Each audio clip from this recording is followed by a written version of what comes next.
Nagakuha ng rason. Doon pa lang mga kababayan sa pag-motion, adjourn agad po yung Senado. After na ma-receive yung articles of impeachment, motion agad po si Villanueva, Senator Villanueva. Motion to adjourn. Yan pala mga kababayan. Naka-schedule na kasi yung mga pagbabakasyon. Inamin naman po niya, no? Ang hirap na niya ngayon. Inamin po ni Chis Escudero sa mga press conferences niya. Kapon yung latest ng press con. Ang hirap na niyang kahit nga yung request ni Coco Pimentel na kaukos hindi na nangyari. Nagkapi na lang silang dalawa. Ito naman po yung bago naming product na binibenta online. iGlow Serum, whitening po siya. Tingnan ninyo yung epekto sa aking anak na architect before and now. Yung mga inquiries po ninyo, dumiretso na lang kayo sa kanyang Facebook account, Riz Maravillas. Joke time muna mga kababayan before natin pag-usapan yung mga mainit na topics. Kasi may signature campaign na ngayon, seeking 1 million signatures mga kababayan para i-convict si Sara. But before that, mga kababayan, joke time muna po. Kwentong katatawanan tayo. Padala ni Danilo Villanueva. Ang titulo nito, Pagalingan, Payabangan ng mga may tama sa ulo. Nagpagalingan si Juan, Pedro at Jose. Sabi po ni Juan, ako anya, pag umakyat sa niyog, kahit gaano pa yan kataas, hindi ako natatakot.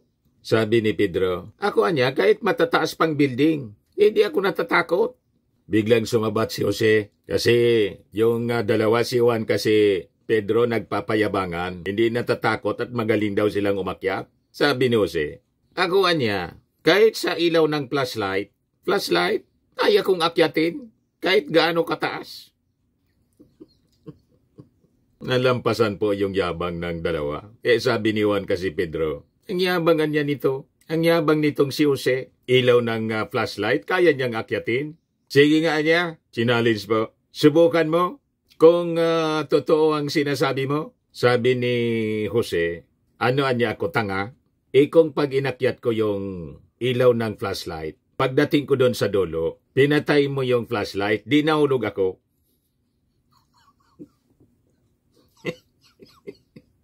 Tama naman po. Usapan po yata ito mga kababayan ng mga bagong labas sa mental. Bagong labas sa Mandaluyong Mental Hospital. Sabi rito sa amin, mga istoryang daing kauragi. Kwentong walang kakwenta-kwenta. Anyway, joke time man lang po. Kwentong katatawanan, ganun talaga. Matik na, 200 pesos. Bigay mo na po yung GCash ninyo sa Messenger, Danilo Villanueva.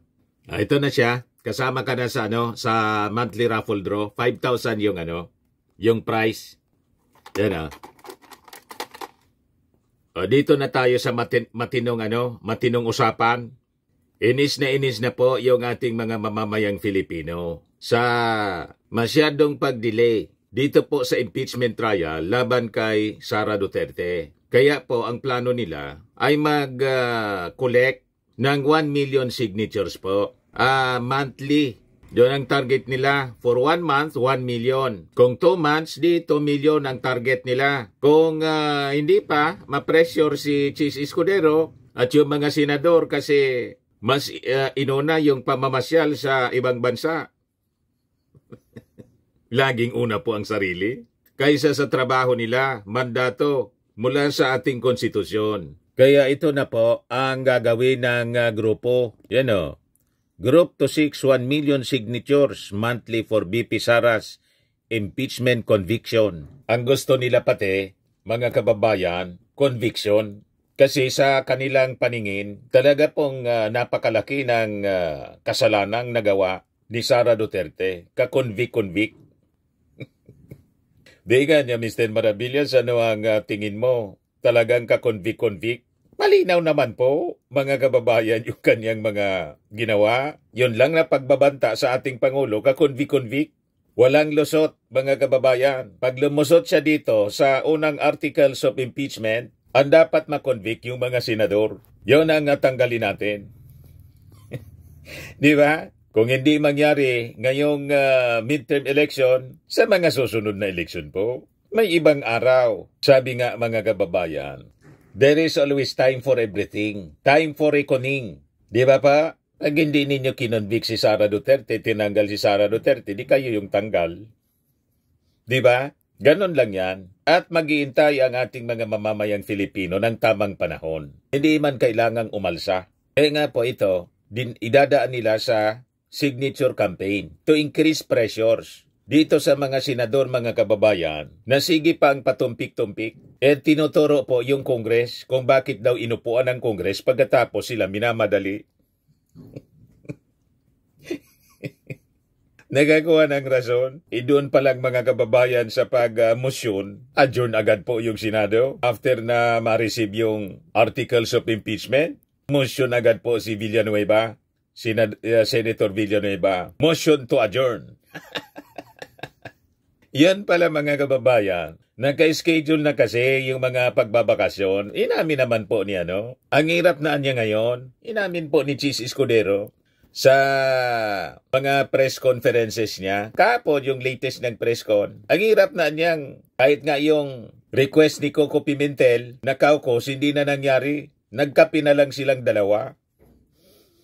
So yun mga kababayan, kasi nakabok na sa pamamasyal yung mga senador. At ito naman na iba, busy na sa pangangampanya. At tingin natin, hindi lang sa busy sila sa pangangampanya, yung ilang mga senador naglalaro sa politika, hoping na yung mga sumusuporta kay Sara Duterte na 18% na nga lang, 18% sabi sa Octa Research, 36% mga Marcos supporters, 18% kay Sara Duterte. Gusto pa rin nila mga kababayan na makuha yung boto. May mga nauuto pa rin kasi. Pero minority na lang. Ang karamihan po sa mga supporters nila, mga trolls. Kaya sabi ng ating Pangulo, ang mga sumusuportaan niya sa bagong Pilipinas, real people, yun ang laman ng vlog ng ating Pangulong, pinablish niya nung linggo. Patama sa mga Duterte na ang mga supporters, karamihan po, mga trolls. Ito nga po sa mga videos natin, kinukuyog tayo ng mga DDS trolls. Yung ano-ano mga pinagsasabi. So ito mga kababayan, sabi rito sa balita na published by abogadonews.com. Yan. Para alam ninyo kung ano yung mga sources natin ng information, hindi yung puting ahas. Ayan yung Mr. Maravillas. Nilinis na yung mga lungga ng ahas sa PCO. Yung mga sources ng chismis ng vlogger sa Amerika, pinagtatanggal na. Yung mga traidor doon. So sabi rito, a faith-based group is taking matters into its own hands by launching a massive signature drive to demand the conviction pati po, of Vice President Sara Duterte, saying if the Senate refuses to act, the people will. Tumindi po yung pressure sa Senado kasi po, pa-relax-relax lang si kabayang Chis Escudero. Wala man anyang special dito. Bakit niya kayo nagmamadali? Is this anya urgent? Nagalit po itong mga organisasyon, faith-based organization, sa naging statement ni Chis Escudero. Kasi sa totoo lang, nakakagigil talaga po ang nangyari na despite ng paglunok ng 125 million pesos in 11 days, yung pagpanagot doon sa lumunok, kailangan umabot ng kalating taon pa before mga kababayan papanagutin sa pamamagitan ng impeachment trial. Sisimulan daw June 30 pa. Whereas yung paggastos ng 125 million, 11 days. Talagang nakakainit po ng ulo. Kaya lang kami dito na mga BBM supporters, relax lang po kami. Ako halimbawa, chill lang tayo. Diba? Kasi nga po, naniniwala tayo, there is time for everything. the time of reckoning, mga kababayan. Darating din yan. But anyway, sabi rito po, the group kontra abo or abusive behavior in oppression, composed of clergy, pastors, and lay people, is set to collect 1 million signatures per month in a bid to pressure senators into fast-tracking impeachment proceedings against Duterte. Kasi nga po, ang sabi sa Constitution, forthwith proceed. Kahit yung mga constitutionalist, the framers of the Constitution tulad po ni Attorney Rene Sarmiento, yun ang sinasabi. Yung mga legal luminaries, kahit yung mga prosecutors, house prosecutors po, kaya lang iba man po yung pagkaintindi ni Chis Escudero ng forthwith. May sarili din na dictionary si Chis Escudero. Iba ang kanyang pagtingin at pagkaintindi sa forthwith at sa clamor. Bakit niya? May clamor ba? Dahil niya may nagpetisyon, may nagsalita na 2, 3, 4. In my book, sabi ni Chis Escudero, hindi yan ang ibig sabihin ng clamor. Na-challenge ngayon itong mga grupo. Ito na po, magko-collect sila ng signatures per month. 1 million ang kanilang target. Yan pa siguro ito sa mukha ng mga senador. Yan sabi nila, if the Senate refuses to act, the people will. If they want clamor, we will give them a clamor so loud, it will shake the very foundation of its new 30 billion building, sabi po ng grupo. So ang banta nila, mga kababayan, pag hindi pa umaksyon ng mabilis ang mga senador, makakatikim ng kakaibang pressure, baka mag-ararali sila, paligidan yung Senado. Mag-people power sila doon sa Senado para i-pressure. Malamang ganon yung kanilang plano. I-pressure yung mga senador to act. The group wants immediate accountability for Vice President Sara Duterte's alleged misuse of public funds in a firm stance against another Duterte rising to power. So ayaw nila na ang isa pang Duterte ay makaupo sa national position, lalo na po sa Palasyo Malacanang. Contra Abo rejects any possibility of another Duterte in Malacanang by citing the previous administration's record of brutality, oppression, and human rights violations. Sabi po nila, pagod na niya ang mga mamamayang Filipino of the abusive behavior, brutality, and oppression ng Duterte administration. We cannot allow them to return to power. Adding, the previous administration violated human dignity and rights and inflicted significant harm on individuals in society as a whole. Kaya nga po, mga kababayan, sumama yung pag-ugali ng mga kabataan ngayon na tingala po sa mga Duterte, yung mga pagmumura. Ang akala nila tama yung magmura kasi yung Pangulo nga walang pakundangan kung magmura. Ang akala nila okay lang yung magbanta kasi yung Vice Presidente nga pinagbantaan no less yung Presidente mismo. Walang pagrespeto sa kapwa Filipino at maging sa mga opisyal. First time natin ito na ma-experience. At saka yung mga Duterte po, walang panatang makabayan. Anong sinabi sa Panatang Makabayan? Panatang Makabayan, iniibig ko ang Pilipinas. Yung mga Duterte po, iba man po ang iniibig. Gustong maging province tayo ng China. Imagine that. Kaya po, na-embolden yung mga Chinese. Kahit yung Palasyo Malacanang, tinitiktir ka na po. Butit ng nahuli yung mga spies. You see? So sabi dito, the group warns that another Duterte in power would only deepen inequality, restrict freedoms, and silence marginalized voices. As a springboard for their impeachment drive, Contra Abo is set to launch Sunog Sala on March 4. Ngayong araw pala, at the Sacred Heart Parish in Camoning, Quezon City. The event will serve as a public declaration of resistance against the Duterte's attempt to cling to power while rallying for justice for victims of past abuses. So may punto po sila. Sa tingin nila po, ang gustong mag-perpetuate sa power, yung mga Duterte, baliktad sa akusasyon ni Digong doon sa indignation rally, na ang sabi ni Digong, inaakusa yung ating Pangulong Bongbong Marcos na ayaw nang umalis, veering towards dictatorship pa daw. Malabo po. Sabi ninyo, kayo yung maisog, kayo yung strong leader. Ang ating Pangulo, weak leader. Paano man po ang isang weak leader mag-perpetuate sa power? You see? So, mali-mali yung inyong inconsistent yung inyong mga sinasabi, mga posisyon ninyo. Kaya walang maniwala sa inyo. O ngayon, sabi ng grupong kontraabo, kayo pala, sa bagay malinaw, na talagang kayo. Bakit po? 3 years pa lang po sa posisyon ng ating Pangulo. Last year pa nga, 2 years. Pinapoint na ni Sara Duterte yung kanyang sarili as designated survivor, ready to take over. O diba? Napakalinaw na kayo ang gustong mag-perpetuate sa poder. Tapos kahapon si Sara nagpalabas ng statement na kontra sa kanyang pagkatao at pag-ugali.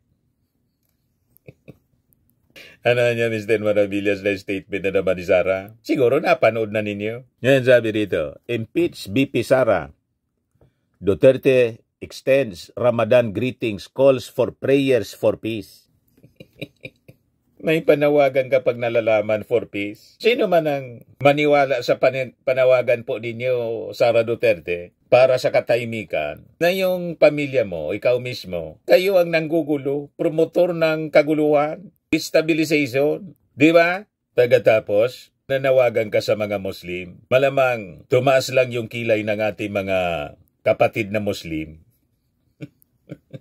Yan sabi niya rito, in the name of Allah, the most gracious and merciful, may mercy, peace, and blessings be upon our Muslim brothers and sisters across the country and around the world during the holy month of Ramadan.